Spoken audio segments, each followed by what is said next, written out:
Today, we will discuss SailPoint and Savient. Both platforms streamline onboarding and offboarding processes by automating the process of granting and rescinding users access. They are made to manage and regulate user access to systems and applications, making sure that the appropriate individuals have access at the appropriate time. Now let's examine the main features of these two platforms. SailPoint has excelled in compliance, access certifications, and identify lifecycle management. It is renowned for its strong governance features and capacity to manage intricate, extensive deployments. Has grown significantly in cloud-based IGA thanks to its identity security cloud product.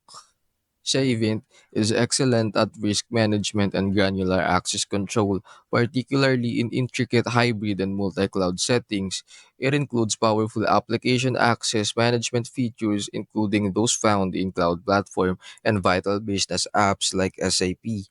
Cloud-based IGA is a key area of concentration for Savient.